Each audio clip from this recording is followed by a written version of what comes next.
All right, enough frightful Halloween talk. Yeah, how about a little love in the different. morning?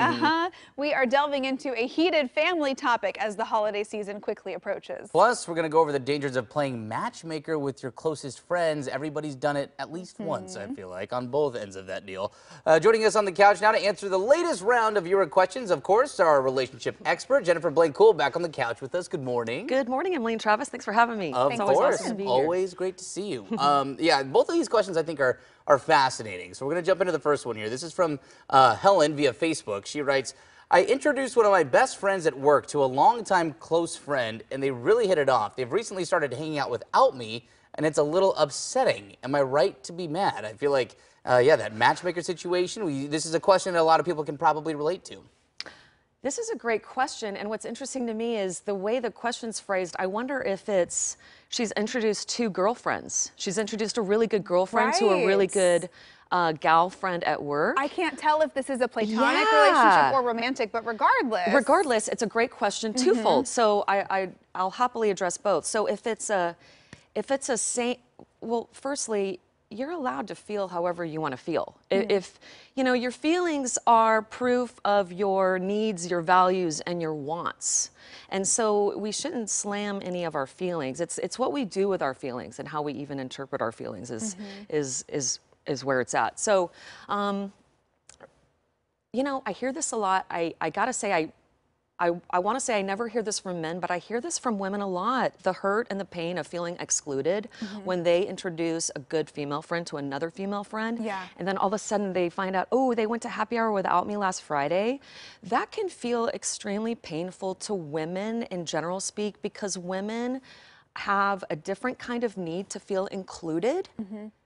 Men don't have this same kind of trigger, in general speak, of course, as women when they find out that their buddies went to a happy hour without them. Sure. So I feel like my answer for that is a little different, because I feel that if you introduce a friend to another friend, those friends should be mindful of your introduction. And so maybe I'm applying a little bit of my own friendship value system here.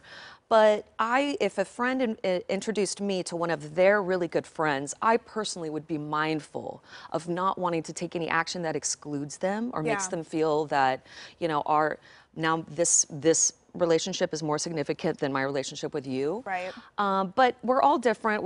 We all have different needs, which makes us think and motivates us to act differently. So that's my own personal thing. But your feelings are valid if you're feeling that. Well, so I'm totally with you there. I think a lot of us have probably been in that situation before where you're like, wait a minute, is my friend getting another friend that they're going to be better friends now than I thought we were best friends? So I think the question becomes, so if you're upset, you have a right to be upset. It's okay to feel mad. Do you bring it up to your friend? That's the thing, though. Do you have a conversation? Do you make it weird? How do you address it? Great question, Emily. I say yes, you definitely address it. And this is why, because if you don't address it,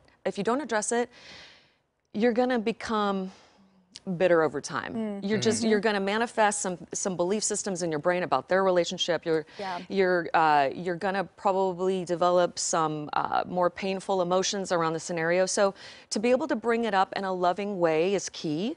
You don't want to come out of the gate triggered or upset, accusatory, critical. Really coming from a place of love. Explaining what you do want from that relationship instead of what you don't want. You know, communication is key. If you stuff it under the rug, it might take time, but it's going to dissolve the true connection. Yeah. Okay. Yeah. And if it's a romantic one, I think the scenario is a little different. It's so different. Do have to give them That's how I read it, to be quite honest. I read this as more of a romantic situation. It's funny that a guy would read it as a romantic thing, and then the girls were like, no, my best friend got a new best friend. Yeah, no, I did read that question as a romantic take, as if they, you know, that person set up, you know, their friend in that.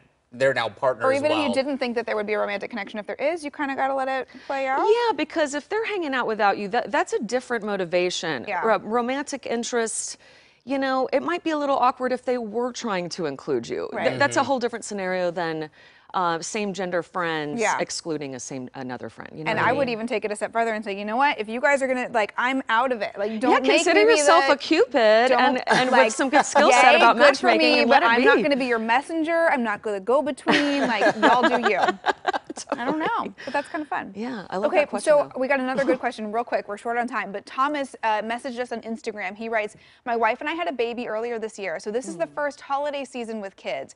Both sets of grandparents want us to spend the holidays with them. Every time we talk about it, it's turned into an argument. How do we figure this out? Flip a coin. No, you should listen to Jennifer. Oh my gosh. Listen to Jennifer, not me. My sons would say Rochambeau.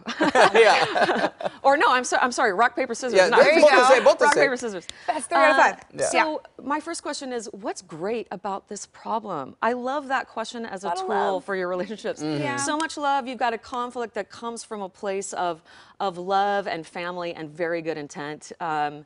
Families of origin fighting over time with you is completely normal. Maintain your united front.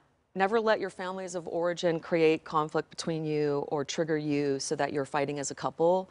Be sure that you maintain that mindset that we operate as a united front, and from this united front, we parent, we deal with our families of origins, we make decisions about how we navigate a relationship. Yeah. I guide a lot of my clients through a relationship agreement of sorts, which definitely includes this piece.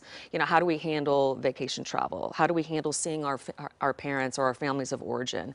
You know, laying that out as a newer couple or a couple that just had a baby is actually more important than ever, because you know, it's going to be normal that you will have some misalignment on who wants to do what and who wants to see who. So open, loving communication, and just keeping in mind that this is a wonderful, loving problem, and don't get tripped up on it. Yeah. I mean, the stakes are high this year. It's been a couple years in some cases since people have been able to see their families. And, Definitely. And then you got true, a beautiful new baby in the mix. I It's know. tough. How So awesome. So much maybe to you look forward can to. maybe you could plan the next 2 years and just give everyone a holiday. and then 2023 is already done. There you go. There's always that. There's always that. Well, it's always great to see you. Thanks for coming in. You as well, always. Emily and Travis. Awesome Yeah. to be Thanks here. so much, Jen. Absolutely. And if you have a question for our relationship expert, send us a message right now on the Coin News AM Extra Facebook or Instagram pages. Your question may be answered right here on the show, and you can remain anonymous. Emily.